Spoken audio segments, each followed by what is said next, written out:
ഞാൻ ഇന്നലെ തന്നെ സംസാരിക്കണം എന്ന് വിചാരിച്ചൊരു വിഷയമാണ് ഈ ബിഷപ്പ് കിച്ചുവിനെ കുറിച്ച് പറഞ്ഞ കുറച്ച് കാര്യങ്ങൾ. ആക്ച്വലി രേണുവിൻ്റെ ഈ ഒരു ബാച്ച് സ്റ്റേജിൽ, അവരുടെ ഈ ഒരു സർവൈവൽ സ്റ്റേജിൽ കിച്ചുവിനെ കാണണം, കിച്ചുവിനോട് സംസാരിക്കണം എന്നുള്ള ഒരു വീഡിയോയുടെ ഒരു സാധനം ഇട്ടു. അതിന് തുടങ്ങി കാര്യങ്ങൾ. പിന്നെ അങ്ങോട്ട് കിച്ചുവിടെ സൈഡിൽ നിന്നൊരു സാധനം ഇടുന്നു. അപ്പോൾ അത് അവർ രണ്ടുപേരും തമ്മിലുള്ളൊരു എന്താ പറയുക, എവിടെയോ വന്നൊരു ഗ്യാപ്പാണത്. ഓക്കെ, അത് എന്ത് തരം ഗ്യാപ്പാണെന്നുള്ളത് ആ രണ്ട് വ്യക്തികൾ തന്നെ ഫൈൻഡ് ഔട്ട് ചെയ്ത് അവർ തന്നെ തീർക്കേണ്ട വിഷയങ്ങളുമാണ്. ഓക്കെ, ഇതിനിടയിലേക്ക് കുറേയധികം ആളുകൾ ഇറങ്ങുമ്പോൾ കുറേയധികം ആളുകൾ സോർട്ട് ചെയ്യാനല്ല നോക്കുന്നത്, കുറേയധികം ആളുകൾ ഈ ഗ്യാപ്പ് കൂട്ടാനാണ് നോക്കുന്നത്. Very unfortunate to see that. അപ്പോൾ അത് അമ്മ മകൻ വിഷയമായിട്ട് അങ്ങനെ പോവുക, അതങ്ങനെ പോട്ടെ, ആ രീതിക്കല്ലേ അത് പോകേണ്ടത്. ആൻഡ് കിച്ചുവിൻ്റെ ഭാഗത്തുനിന്നൊരു വീഡിയോ വരുന്നു. അഗെയിൻ ഇറ്റ്സ് അൺവാണ്ടഡ് വീഡിയോ എന്ന് ഞാൻ ഓൾറെഡി പറഞ്ഞതാണ്. എൻ്റെ ഒരു പെർസ്പെക്റ്റീവ് പറഞ്ഞു, അത് ആവശ്യം ഉണ്ടായിരുന്നില്ല ആ ഒരു സാധനത്തിൻ്റെ. ആൻഡ് അതിലേറെ എന്താ പറയുക, വേറെ റിപ്ലൈ രേണുവിൻ്റെ ഭാഗത്തുനിന്ന് വരുന്നു.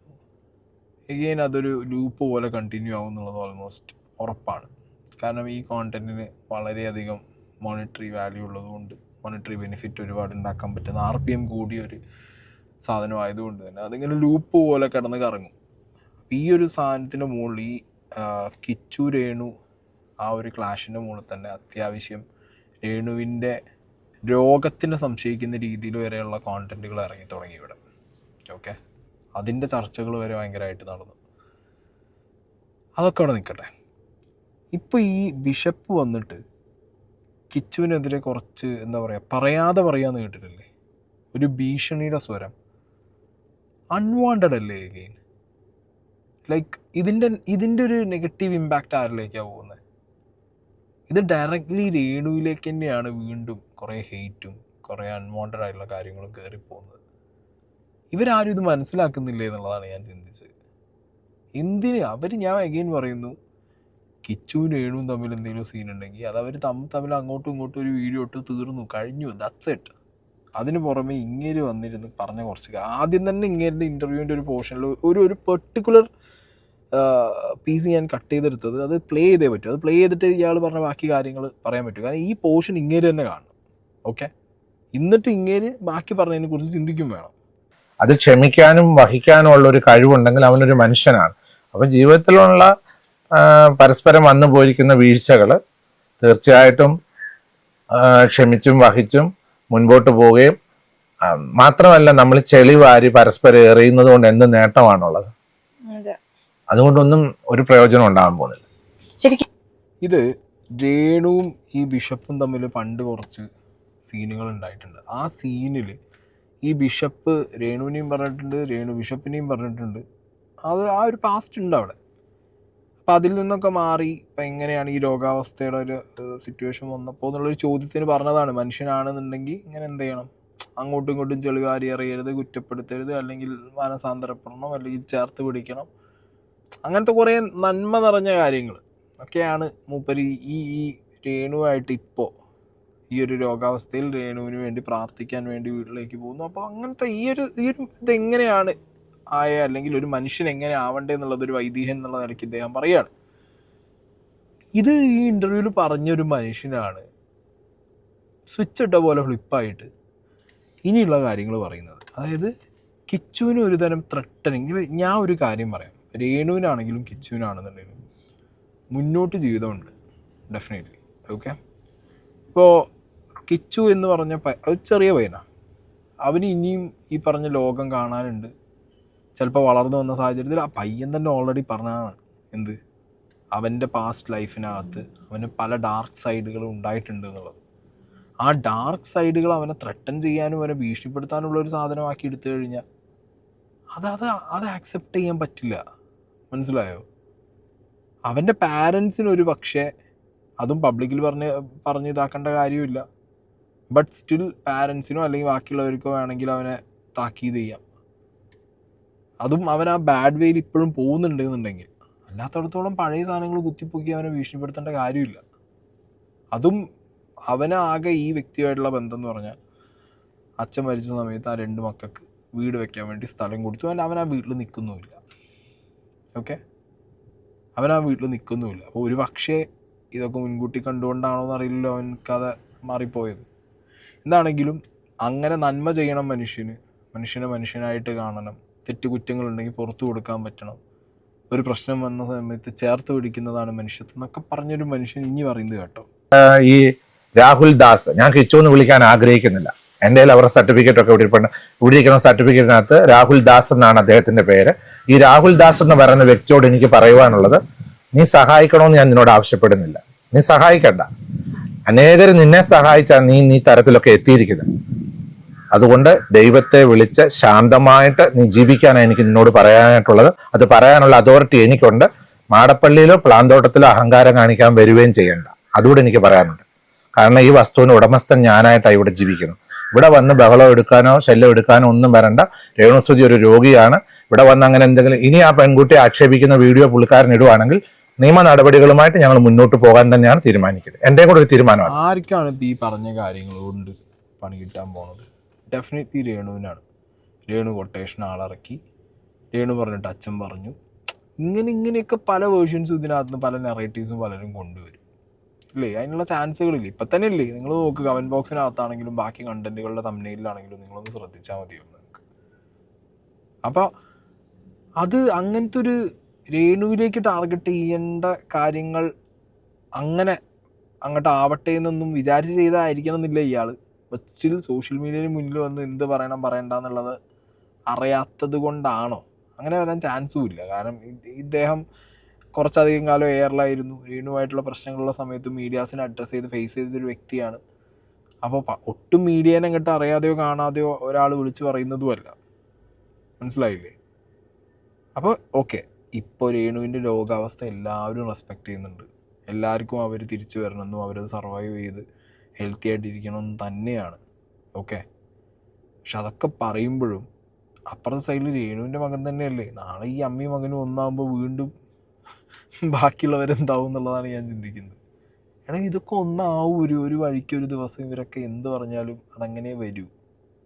മനസ്സിലായോ? ഞാൻ പറഞ്ഞല്ലോ, ഇടയിൽ കുറേ ആളുകളുള്ളത് കൊണ്ട് ഉപദേശിക്കാനെന്നുള്ള വ്യാജേന ഇടയിൽ കയറി നിന്ന് മാക്സിമം അടുപ്പിക്കാനുള്ള ആളുകളുള്ളത് കൊണ്ടൊക്കെയാണ് ഇതിങ്ങനെ രണ്ട് സൈഡിൽ നിൽക്കുന്നത്.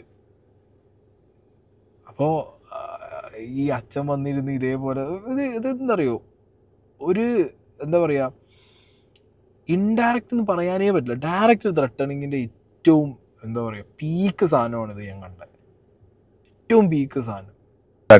അവനവൻ്റെ കാര്യം നോക്കി ജീവിക്കുന്നതായിരിക്കും ബെറ്റർ.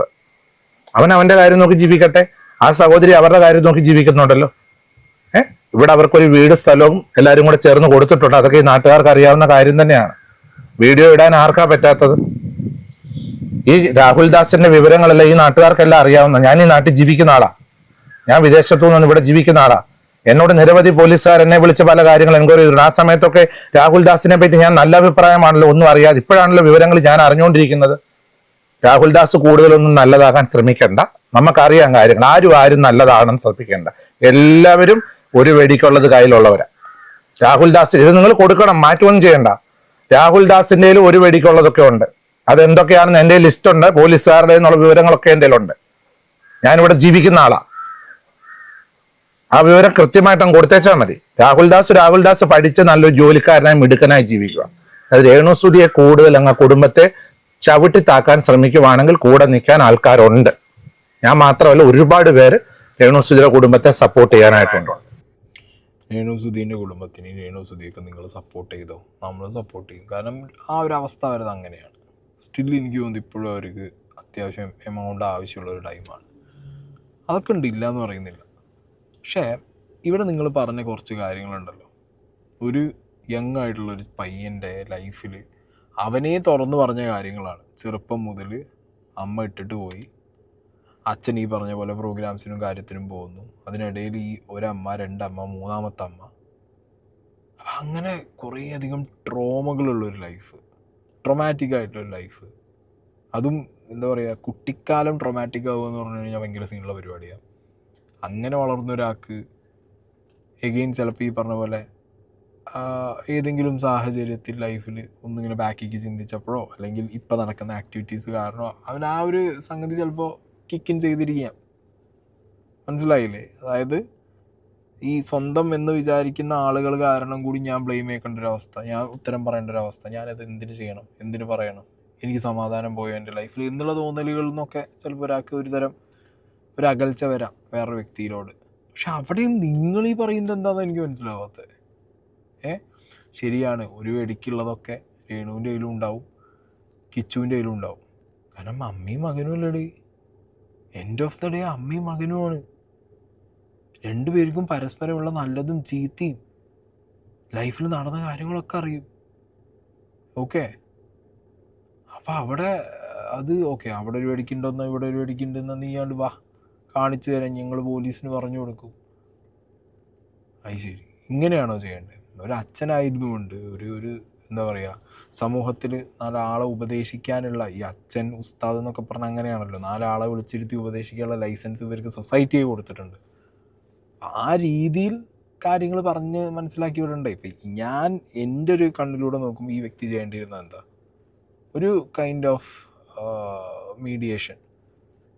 അത് കൃത്യമായിട്ട് ഈ പറഞ്ഞ കിച്ചുവിനെ അറിയിക്കുക, മോനെ ഇങ്ങനത്തെ ഒരു അവസ്ഥയാണ്, നിനക്ക് എന്തെങ്കിലും ഉണ്ടെങ്കിൽ നീ അത് പബ്ലിക്കായിട്ട് വീഡിയോയിൽ പറയാതെ, നിനക്ക് എന്തെങ്കിലും പ്രശ്നങ്ങളുണ്ടെങ്കിൽ നീ നേരിട്ടോ അല്ലെങ്കിൽ ഈ വിഷയങ്ങൾ നമ്മളോടോ സംസാരിക്കുക.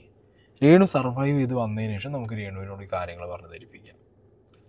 ഇങ്ങനെ പറഞ്ഞ് ഒരു കുട്ടീനെ മനസ്സിലാക്കാൻ പറ്റാത്ത ആളൊന്നുമല്ലല്ലോ. ഒരു കുട്ടീനെ മനസ്സിലാക്കി, അല്ലെങ്കിൽ ഒരു കുട്ടീനെ ഒരു ഇടവകയിലുള്ള ആൾക്കാർ, അല്ലെങ്കിൽ ഇദ്ദേഹത്തിൻ്റെ അടിയിലുള്ള ഫോളോവേഴ്സിന് മൊത്തം ഇദ്ദേഹത്തിന് പറഞ്ഞ് മനസ്സിലാക്കാനുള്ള, അതുകൊണ്ടാണ് ഈ സ്ഥാനത്ത് കയറിയിരുന്നതും അല്ലെങ്കിൽ കയറ്റിയിരുത്തിയതും. അപ്പം അങ്ങനെയാണെന്നുണ്ടെങ്കിൽ ഇതൊരു കിച്ചു എന്ന് പറഞ്ഞ ഒരാളെ പറഞ്ഞ് മനസ്സിലാക്കാൻ ഉപദേശിക്കാൻ അത്ര വലിയ പാടൊന്നുമില്ലല്ലോ. ഇത് അതിനു പകരം ഒരുമാതിരി എന്താ പറയുക, കൊട്ടേഷൻ ഗുണ്ടകളൊക്കെ ത്രട്ടം ചെയ്യുന്ന പോലെ പോലീസുകാർക്ക് ഇട്ട് കൊടുക്കും. നമ്മളെ കയ്യിലുണ്ട് തെളിവുകൾ. കൊല്ലത്ത് അവിടെ ജീവിക്കുക, സന്തോഷമായിട്ട് ജീവിക്കില്ല. ഇവിടെ വീടുണ്ട്, ഇവിടെ റൂമുണ്ട്, വേണമെങ്കിൽ ഇവിടെ ഒന്ന് സമാധാനത്തോടെ അന്തസ്സായിട്ട് അഭിമാനത്തോടെ ജീവിക്കാം. ആ പെൺകുട്ടി പിന്നെ എന്നോട് ഒരാൾ വിളിച്ച് പറഞ്ഞത് പല കാര്യങ്ങളും അവർക്ക് പുറത്ത് പറയാൻ പറ്റത്തില്ലെന്നാ പറഞ്ഞു. അതൊക്കെ പറയുവാണെങ്കിൽ രാഹുൽ ദാസ് ചിലപ്പോൾ ഇച്ചിരി ബുദ്ധിമുട്ടേണ്ടതായിട്ട് വരും. ഞങ്ങളൊക്കെ അങ്ങ് ഇറങ്ങും.